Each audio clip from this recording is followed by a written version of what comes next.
Cameroun, octobre 2025. Le pays tremble. Issa Chiroma, contre Paul Biya. Deux noms, deux visions.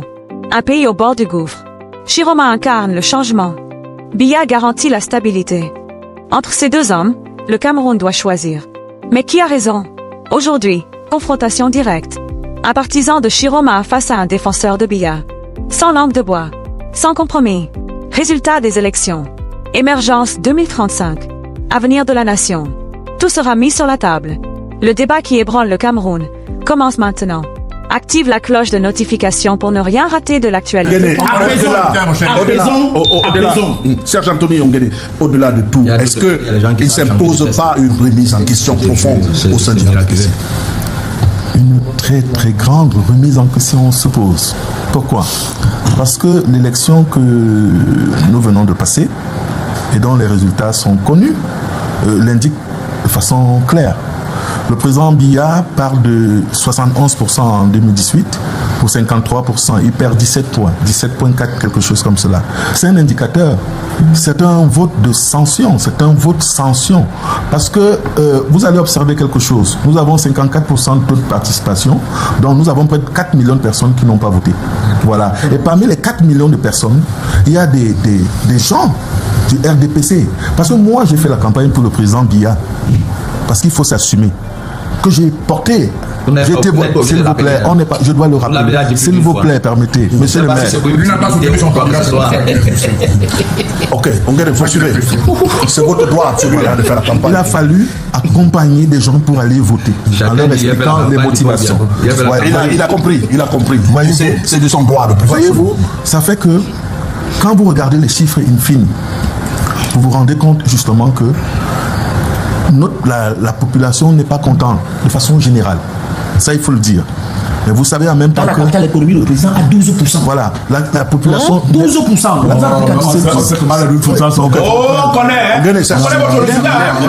Il a vous avez pris la parole tout à l'heure, personne ne vous a interrompu. C'est le temps de parole longue. Donc la population n'est pas contente. Ça veut dire que notre modèle de gouvernance a beaucoup d'insuffisances. Ah bon? Oui, permettez, il faut le dire. On ne fait pas de la démagogie, c'est vous qui croyez. C'est ça la démagogie. C'est pas ça la démagogie. On n'attend pas 40 ans pour non, je parle. Je vous promets de vous donner la parole juste derrière. Aujourd'hui, je vous donne la parole juste derrière. Ce qu'il faut relever, c'est que les difficultés des Camerounais touchent tous les Camerounais. Vous avez évoqué la question des infrastructures, quelles qu'elles soient, ça concerne tous les Camerounais.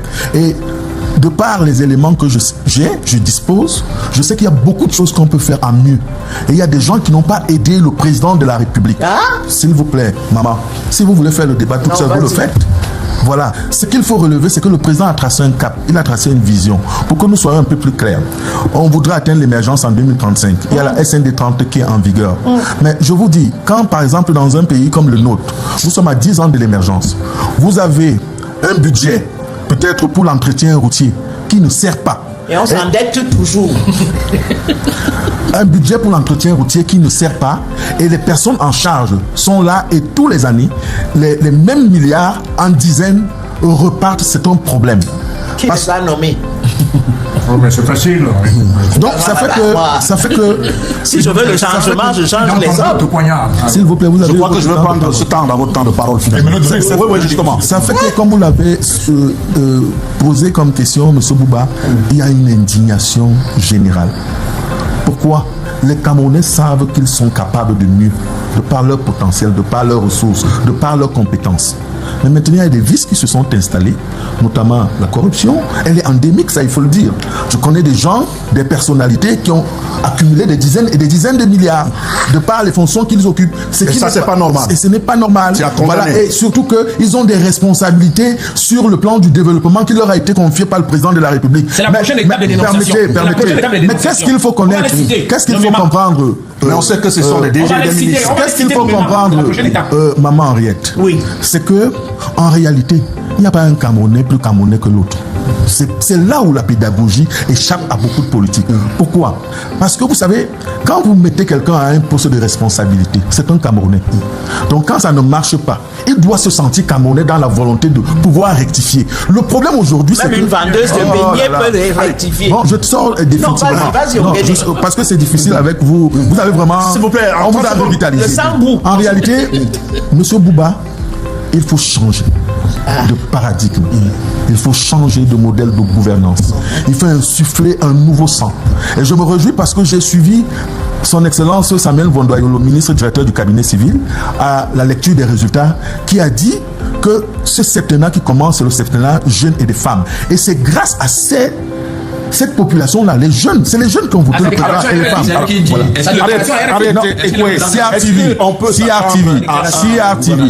CRTV, où on retrouvera Non, c'est quand même le président qui a nommé des vieillards partout, au point d'avoir un chef d'état-major des armées qui est aveugle, du jamais vu. 86 ans. C'est du jamais vu.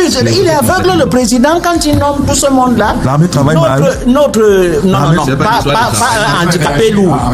C'est un handicapé lourd. Il ne faut pas faire des stigmatisations. C'est pas la même chose. C'est pas la même chose. C'est ça. C'est un grand fait. Maman, rien. Vous allez chercher la petite bête et c'est ça Le chef d'état-major. Mais est-ce que l'armée a un problème? On vient de célébrer les forces de défense pour leur professionnalisme à la gestion de cette crise. Elle parle juste du choix du chef d'état-major. Elle parle pas de l'armée. Le chef d'état-major. Toi, tu es vu dans quel pays, mon frère? D'accord. Mon fils. En solution maintenant. Oui. Les solutions. Oui, comment on fait?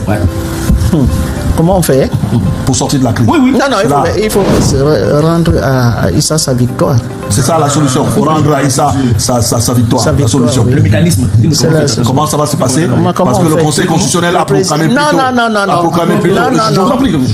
Vas-y. Pose la question. Vas-y. Comment on fait dans le mécanisme? On sait que la proclamation de résultat a été faite par le Conseil constitutionnel. Et puis après la proclamation de résultat, mais si ça ne va pas, il y aura la prestation de serment. D'accord. Alors comment est-ce que si ça ne va pas, la victoire à Issa, si ça ne va pas, de manière pratique, le président est fatigué. Il veut remettre encore au terrible Ngongo que personne n'a élu. Donc, moi je dis, il est temps qu'il remette le pouvoir. Ce qui s'est passé ce jour-là, où l'Union européenne a boycotté la cérémonie, c'est quand même le président est l'ami des Occidentaux. Et donc, on ne peut pas... C'est un signal très fort. C'est un signal très fort. Je vais vous dire, dès le jour où l'annonce de la mort d'Anissé, la première personne à m'appeler, c'est David Altemken, que tu dois connaître à Yaoundé, qui est le communicateur responsable de l'Union européenne. Voilà. C'est lui qui m'a appelé. Tôt le matin, il me dit, Tata Henriette, il faut que tu me dises... Vous voulez vérifier l'information? Non seulement pour vérifier, mais parce qu'ils étaient à mon pied, prêts à sortir encore un communiqué s'il y avait mort d'homme. Bon, je dis, et qu'il faut qu'on libère tout le monde, tous ces jeunes casseurs. D'autres ont volé le poisson de Ngouchingue. Bon, qu'on les libère tous. Tu comprends? C'est une crise électorale et qu'on cesse de tuer les gens. Quand on dit, bon, le président a pris ça avec une telle désinvolture, mon Dieu, ce sont des petits Camerounais. On disait toujours avant de mon temps, on disait que la jeunesse, c'est le fer de lance de la nation. Ça n'a pas changé. On tue les enfants, toi tu ris. Bon, donc... Alors, Voilà, Issa Chiroma contre Paul Biya, un débat qui a fait trembler nos convictions. Et peut-être, ébranler vos certitudes. Alors maintenant, c'est votre tour. Team Chiroma ou Team Biya? Qui vous a convaincu? Dites-le en commentaire, sans violence. Si ce face-à-face vous a marqué, likez cette vidéo. Et rejoignez nos 31 abonnés pour suivre l'actualité camerounaise qui fait trembler le pays. Activez la cloche, car le Cameroun ne s'arrête jamais. Ici, Afrique décryptée. On ose poser les vraies questions. Le tremblement continue. À très bientôt.